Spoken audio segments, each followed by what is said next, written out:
Ready? Yeah. Hey, everybody. Welcome to the Major League Minute Podcast. I'm Doc, and I'm here with GMP, the co-host of the podcast. We're here to talk about everything Major League Volleyball. Today, we have a special guest with us on the podcast. His name is Thomas Robson. He is an assistant coach with the Omaha Supernovas in his third year with the Supernovas. Thanks for joining us on the podcast. Our first ever guest. Yeah, Yay. I'm excited. Thanks. Thumbs up. Yay. Thumbs up, volleyball family out there. You know Thomas personally. Give us a thumb up in the comments. My mom's please. going to be writing in the comment section. What's her name? We'll look for her. Renee. Renee. Hey, make sure you like, share, subscribe to the Major League Minute podcast. Follow us on Instagram and TikTok. Without further ado, let's address the elephant in the room, if that's okay. What is it? What is it? I don't know. How old are you? You look like you're 20. I was actually asked this today at practice by Layla. She's like, how old are you? I'm like, how old? My go-to is always, how old do you think I am? Just to see where they place. She said 27, and I was like, I'm 25. So I started here at just 23, a little tiny baby. which is crazy. Back to your start with the Omaha Supernovas. Year one, you were her coach, correct? Yes, I was. Now let's just, second elephant in the room. According to Gina, that was the best year of her professional career in her life, the way she played. Yes. Is that true or false? Yes. No. Yeah. Oh, okay. See, it's not just me. I didn't see her in previous seasons, so I don't want to be like, oh, yeah, of course. Okay. But she was playing like outstanding volleyball. Yeah. Mom strength. Mom strong. Literal mom strength. So that's legit. Yes. They don't believe me. No, it's legit. I mean, they kind of believe me. I guess we could go back and clip some film from practice. Oh, yeah. Put it in the highlight reel. Yeah. Love it. Let's run it back. So that's year one. Shout out to Charlotte. Yeah, thanks for the strength. Yeah, mom strong. Year two, you guys were coached together, right? Yes. Assistant coaches. So fun. Year three, you've survived 3 different coaches, right? Yeah. Now you're in your third coach. Third year, third head coach. You must be doing something right. I know. A few of them still here. Now Gina's the business development manager. Yeah. So the natural evolution of this relationship is a sight to behold nonetheless. Wow, that was nicely put. Yes. So thanks for joining us again. Tell us a little bit about your relationship with Thomas over the years. How has it evolved? What is this, like a brother-sister thing, or what? I feel like that's a natural thing that happens with Thomas. He is a very kind, funny, easygoing person. So a brother-sister relationship, naturally it happens, I feel like, with everybody, particularly Bird. Yes. I mean, you guys were like siblings that butted heads but loved each other at the same time. It was so fun to just sit back and observe. I loved watching you two. You just dorks. but she's got gonna things be done. so upset that I'm on a podcast and it's not ours. Do you want to talk about that? No. Okay. I'll let Bird talk about that when she's your next guest. Hopefully. Okay. Yeah. Hey, shout out Coach Bird. You're our next guest on the Major League Minute podcast. Hot Atlanta vibe. Well, thanks for joining us again. Gina, why don't you kick us off? I was accused of being too serious with my questions. Okay. She was like, you got to come in here with some entertainment factor. So which worries me. Yes. So you start off. Let's start off with entertainment. We want this to be fun and fluid. I just think Thomas has a plethora of skills. One of them is storytelling, and his personality is a strength of his. So sometimes serious questions don't fit Thomas, although he is capable of answering them. But I just want to start off with, what's the most irrational hill you're willing to die on? Here we go. I think that's a great conversation and a great question to start with. So I even texted this to Katie, and I'm like, Katie is who? For those who Katie's know. my wife. Yay. Yes, I got married in July. Yes. I actually see her less now that we're married than I did when we weren't married. So I did invite her to come tonight. I know. She got a new car, getting it fixed, walking the dog. She's doing all the things. Okay. Yeah. Yep. Okay. Square pizza is better than triangle pizza, and I will die on that hill. It changes it. And she is anti. What? She's opposite. I was not expecting that answer. Yes. So like cutting it into squares makes it better. And I will die on that hill. Okay, name a restaurant that does squares. That we would know? Do you have any restaurants in Omaha that? Probably not. Because I'm like, Sortino's, those are all square. See, this is what I need. This guy knows. I need recommendations. Italian food, yeah. Wait, so that begs the next question: is real Italian pizza, is it squares? let us know in the comments. I don't know. I was in Italy this summer. Was it? They were triangles, but So what do you think? Why is square? Why do you think that makes it taste better? I think there's a pizza up at my cabin, and they always do squares, and it's the best pizza. Okay, so it's So nostalgic now I think it's just like, yeah. But Katie, this is the other part. She's so anti square pizza, it makes me like it more. Of like, oh, you really don't like it? So if I cook the pizza and she's not looking, I'll go squares. If she's cooking the pizza, she'll go triangles. But I will die on that hill. Okay, so what about a square pizza that's on the middle and it has no crust? I don't mind that. Okay. Yeah. And she doesn't like it. I'm like, as long as I get a couple pieces of crust, like I'll eat the rest of the meal. Because at least with a triangle, you're always going to get crust. That's her big dilemma about it. We'll have to put this to the test. If ever Thomas comes back on our pod this season, we're going to do it live. And in the comments, I want to hear square or triangle pizza, right? Yeah. This is such a hot take. I never even. I'm very passionate about it. By the time you come back, we'll be sponsored by a square pizza. Oh, that's a good call right there. Good job, Thomas. Okay, that was your question. Okay, so my question now. More serious. What in the world do you do as an assistant volleyball coach? Are you the stats guy? Are you the scout guy? Are you the I'm trying to figure how do you turn a passion like volleyball, which I'm assuming is yours, into a full-time job? Yeah. And plus. Yeah. I knew like really young. Okay, not many boys play volleyball to begin with. In Wisconsin, we're fortunate. We have like 68 to 72 teams, somewhere around there, that have high school. My middle school had it for fourth graders. So I got to play all the way. Yeah. So I got to play all the way from fourth grade on up. But probably like second or third grade, I like knew both my sisters played volleyball, and I was like, I am going to play this sport. I'm going to coach this sport. Like, that's what I wanted to do. Yeah, you might not know this, but Thomas played in college. I did not know that. Yeah, I did. Yeah, I played for 3 years, I think, and then I actually left early, finished school early, graduated, so I could take the volunteer position at Wisconsin. Okay. Oscar fans, don't come for me. I'm always so quiet to say that, but it's a good rivalry. Yeah. So what position did you play? Libero. And then a little bit outside only because ball control, not anything for like the physicality side of it. Some balls down. But, yeah, all ball control. And how has his game translated to the Supernovas? I mean, can he hold his own? I mean, I think he's undefeated versus Bird. Yeah. Oh, yeah. Short court. Yeah. That's easy, though. That's light work. Yeah. I actually had to jump in a drill today, too. Every time I go in, I'm like, they probably think I'm so unathletic, or like a lot of them don't know that. But you probably score. And I'm just like, okay, go unnoticed. Don't. But do they notice you? They got to.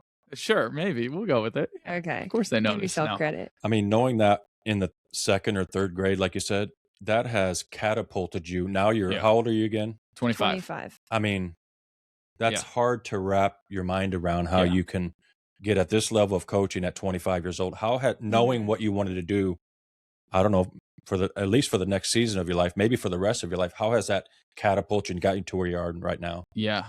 A lot of people, I'm still trying to figure that out, what I'm supposed to be doing.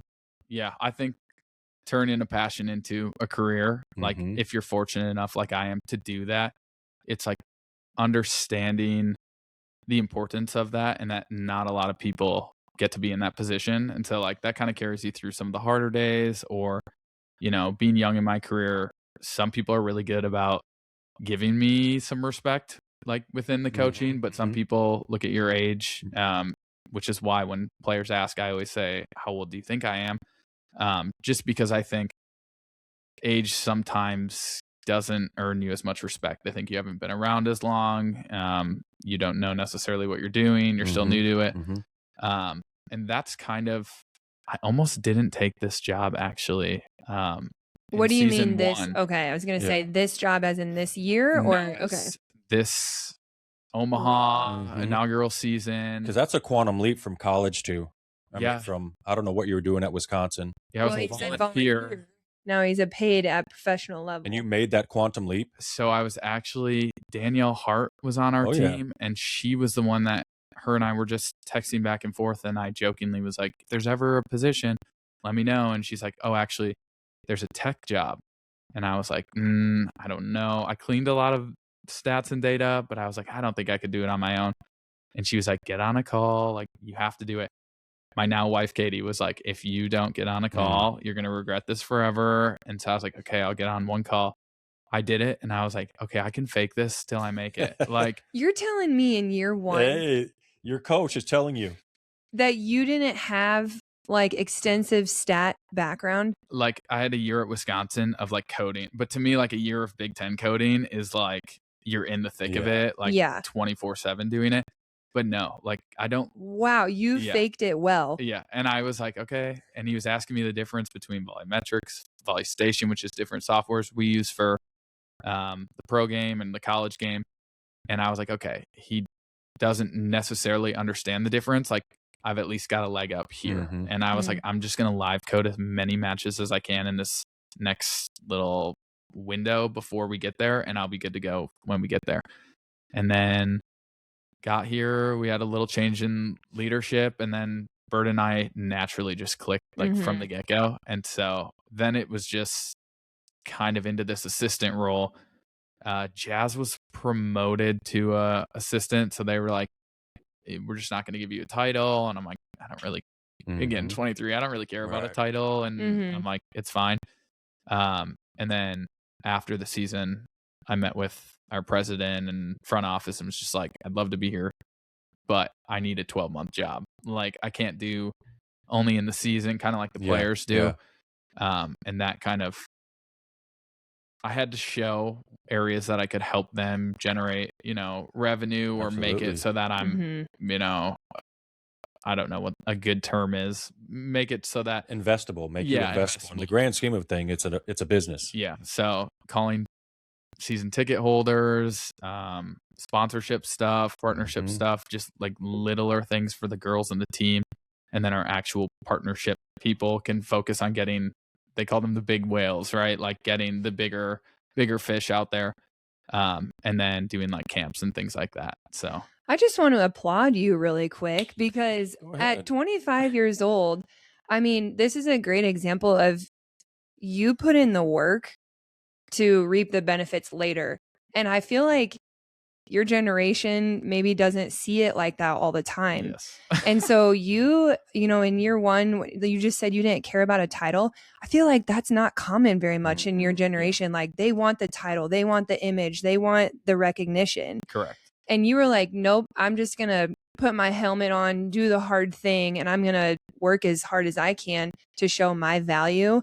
And it paid off. Yeah, for sure. And so good job, Thomas. Thanks. I didn't know you had it in you. Yeah.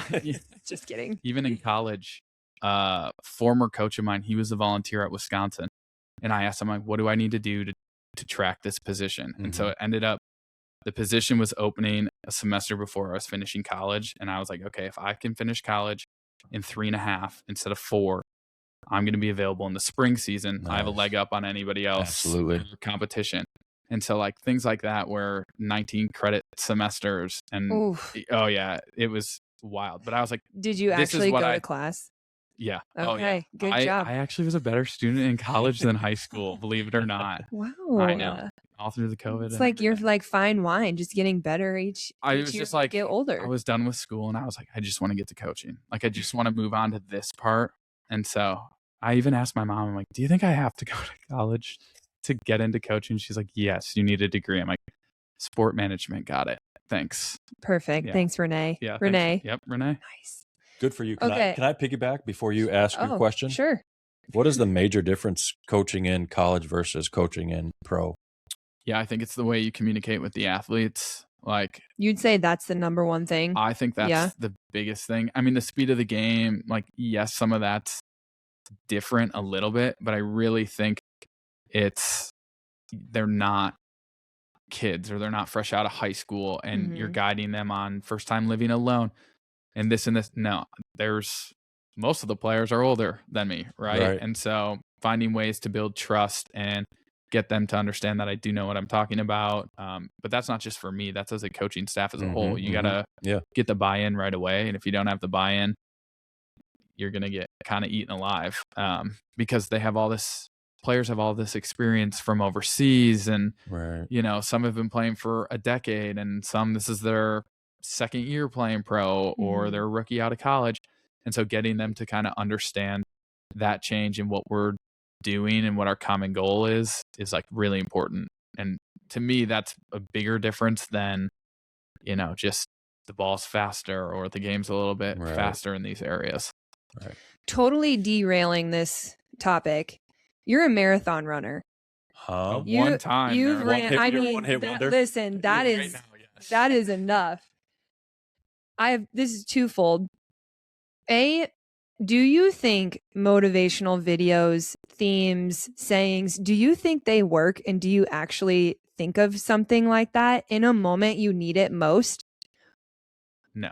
I agree. Yeah, not really. I mean, agree. I like put up some stuff on like my mirror, and honestly, for me, like a good song.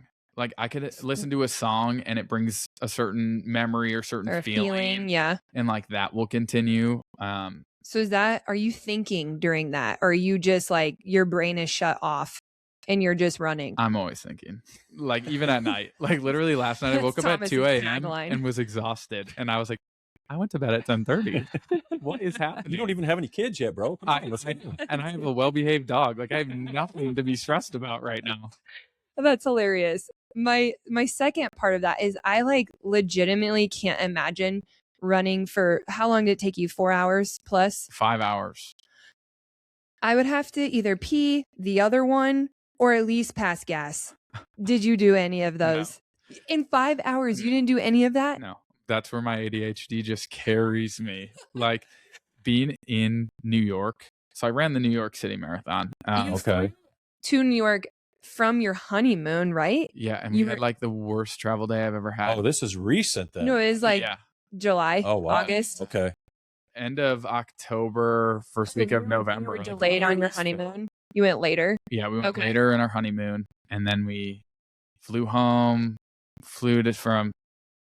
got to Chicago, rented a car, drove to Milwaukee because it was cheaper. Don't ask why. Terrible decision on our part not to just fly into New York. And then we went to St. Louis, got stranded. I would have missed the marathon. So we took a red eye to Minneapolis, had a layover for like a little bit. And then we flew to Philly and then had to take the Amtrak actually to New York. And our Philly flight had a medical emergency. And I was like, please just like stick through it. We didn't have to medically or emergency land or anything, and we got to New York. This is another example of how you just make something happen. You don't give up. It's not in you. I told Katie, poor Katie, she deals with me in my high shirt. She's just along for the ride, along for the ride. But like we got all our flight credit back. Like if there's one thing I'm gonna do, I'm gonna send an email. Like, are you a Karen? I'm not, but I like things to be done correctly. So I have standards. That's what I need to say to my husband. Yeah. Well, I'm just saying, like, there's a right way to do things. Yeah. And it wasn't handled well. And now it's paying for our flight to LAX. And we're going to Australia next summer. Already booked. Okay. Yes. Her teammate's getting married. So fun. Yeah. Okay. You can go now with a serious question. Okay. Can we get down to business then? Yeah. I'm assuming you were part of building this year's roster for the Omaha Supernovas. Yes. What all went into that in terms of what were some of the high value propositions you were looking in your roster? Yeah. Experience, proximity to Nebraska. Yeah. I love the free agency game. Okay. Like I call it a game, but like explain what does that mean? Yeah. So this year we had 1.2 million in cap space to field a roster between 12 and 16. Everybody's an active roster member. There's no practice players or anything like that. And our free agency window, returners could be talked to, I know I'm going to butcher this, something like a week or two in advance, and then the floodgates open and you can talk to everybody from any team, blah, blah, blah.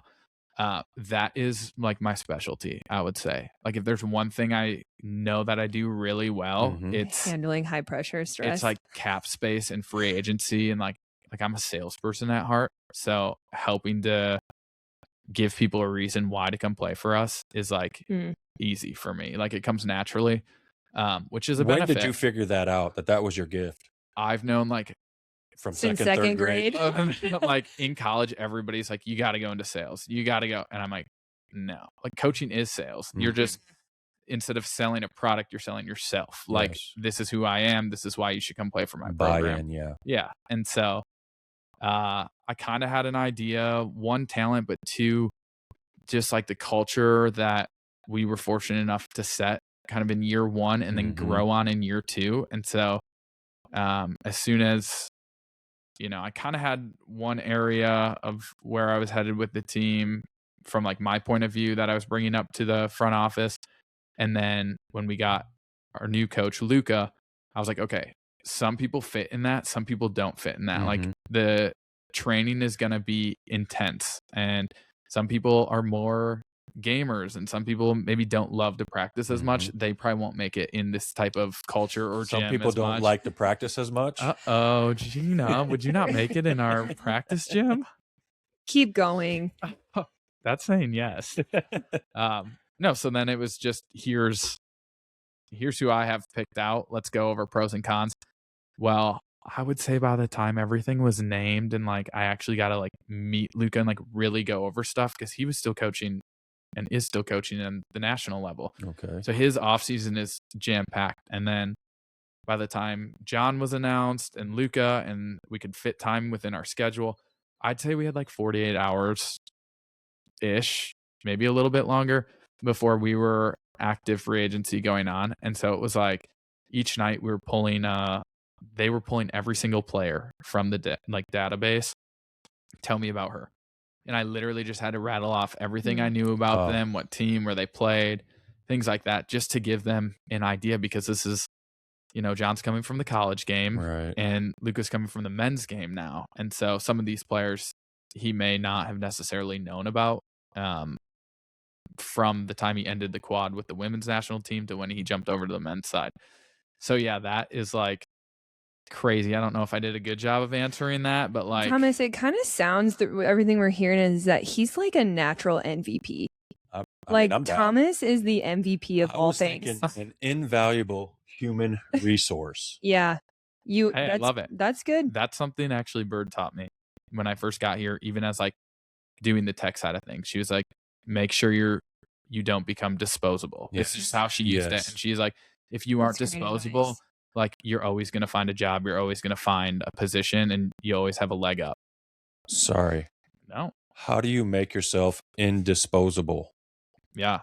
You don't get complacent or comfortable. Maybe. I don't know if comfortable is the right word to say here, but sometimes, maybe year 3, it's like, oh, I can kind of slow down on this, or, I'm as a player. Yeah, like, I'm doing a good enough job here, or as a player, maybe my numbers are here. It's like, no, if anything, work harder so that you don't get to be in that type of situation, because you never want to be blindsided.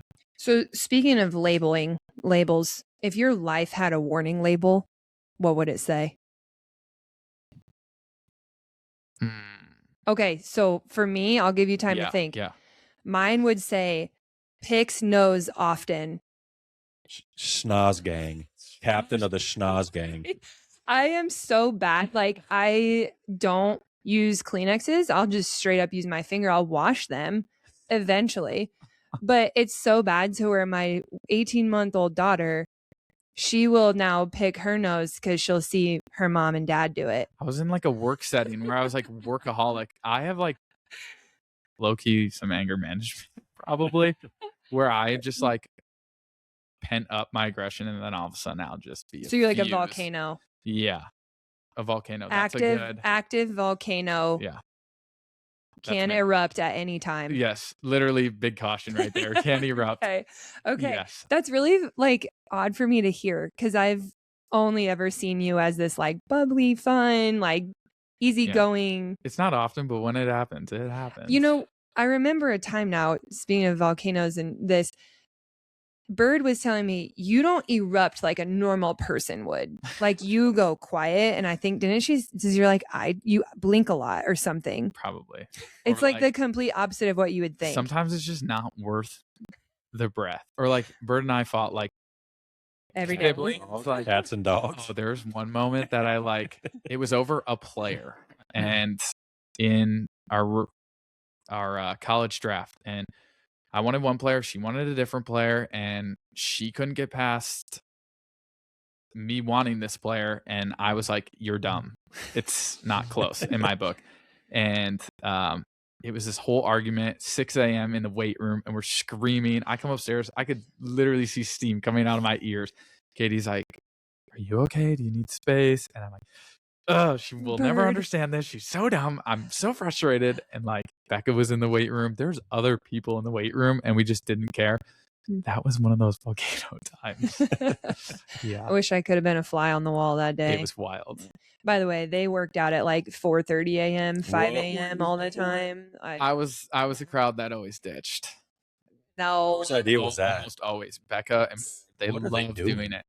Okay, I want to make sure that we have time for this question. So, sorry, I'm going to take over. Close? Yeah. Okay. Oh my gosh. Sorry. Okay. So, I don't know if you've had a chance to see this, but Madison Skinner was just recently interviewed on a podcast. Yeah. Where she used the word dumb, that there was 2 leagues, and that she hated that it was more saturated and that the players want it to be less saturated. They quote her saying she's a competitor and let's have the champions play one another. Which was a part of the conversation. It was. But we were talking on the side where I was like, you know what? I actually see her point, and I'm kind of in agreement with her. Like, one league, I think when I first was thinking that would be more beneficial for the players, the sport, the attention in general. But Doc shares a different opinion where he's more so like every McDonald's needs a Burger King. Competition will only make them grow and get better. Competition in the market. I'm curious what you think. Yeah, I can see both sides of it. Sure. I would lean towards probably one league in the end is going to be better, only from the standpoint of you've got your big 3, right? You've got your fans that you need fans in the building, so your ticket sales, you need your TV deals, you need your marketing from that, and then your last of your big 3 is, oh gosh, I think talent, right? Like you need a really strong talent pool. I do think the talent pool is a little saturated.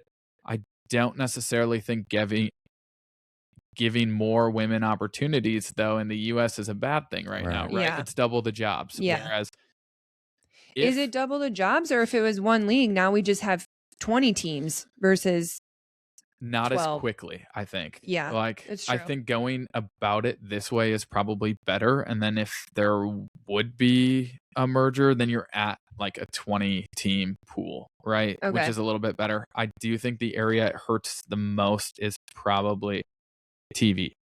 I think if I were a big network, do you want to pick sides and get involved? And, that could be issues if, say, your league doesn't survive, quote unquote. And so from that standpoint, I think it's leading less big time media companies maybe to jump in, because neither league is on like prime time all the time, right? But the talent's there and the fan base is there, right? And so I think that's one area where TV is kind of maybe holding out to see.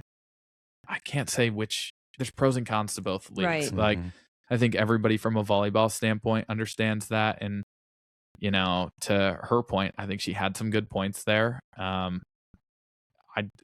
think it would kind of be cool to see the 2 leagues compete, just as like it's friendly, right? They go to AU, these players play against each other. They come to each other's matches when they're on the road, or when a certain team comes into town and they have friends. Like, I'm sure media would run with it, making it a big rivalry or skeptical, but isn't that better for our sport to make it so that there is that? Right. It's like a Super Bowl. Yeah, actually, when I saw her clip, it made, and whether she intended this or not, it made me feel like there was rivalry. Yeah. And I've never once felt that with any player that I've interacted with, of like, oh, we are better. Yeah. I've never encountered a conversation or been a part of a conversation where it's like, oh, well, we're so much more talented, we're better, we'll beat them. It's never been like that. So when she said that, it just kind of rubbed me the wrong way a little bit. But she has the right to her opinion just as much as I do. But I like that you just claimed that it's friendly. because I think overall it is friendly. Everybody knows each other. Everybody has played with each other. Correct. And so it is friendly. Yeah. You have coaches that have coached in both leagues. You have players that have gone into both leagues. Like, at the end of the day, the reason we're all doing this is to give women opportunity. Which league they decide, is up to them. Yeah. But I think giving them that option right now is one of the benefits to two leagues. Yeah. Yeah. Well, thank you so much. I don't know if we want to end on like a happy note, or not a happy note, but like a random funny note. No, but can we end on, you guys got 2 matches this week, both home matches, expecting huge turnouts, big matches. We got the Vibe coming in Friday. Yes. And then Orlando coming in Sunday. Let's go. I know. You guys are 2-0 going into the rest of the week here. Where do you feel like your team's at before we let? Yeah. I think as a coach's brain, like, we pick apart film and we're like, we have so much room to grow. But I think when you look back at the previous 2 teams we've had, just in terms of discipline, especially at the net, I would say our blocking early on has been really strong and saved us in a few areas when we become a little one-dimensional. But we've got plenty of room to grow. I think this week, though, is going to be a really big test. Obviously, you want to go 2-0, but if you don't, how do you respond to that is more important, right? Right. We saw it at the college game this year. I had to bring it up. But we saw it at the college game, right? Losses actually help teams. Like, nobody wants their fan base to lose. You never want it, but yeah, it's a learning experience. Yeah, but I would be more nervous, I think, going in undefeated. There's so much more added pressure. There's already a lot of pressure. And so I think win or lose, we're going to go out, we're going to battle. And at the end of the day, we know we're going to get better next week. Whether we come back 4-0, we come back 2-2, or we come back, what's the combo of that? 3-2, 2-3, whatever it is there. My brain's not working. But yeah, I think knowing that where our end goal is and where we need to be come May is kind of more important than maybe the 2 matches coming up. The macro versus the micro. Yeah. Well, Thomas, thank you so much for being here. Thanks for having me. You're the best. I know.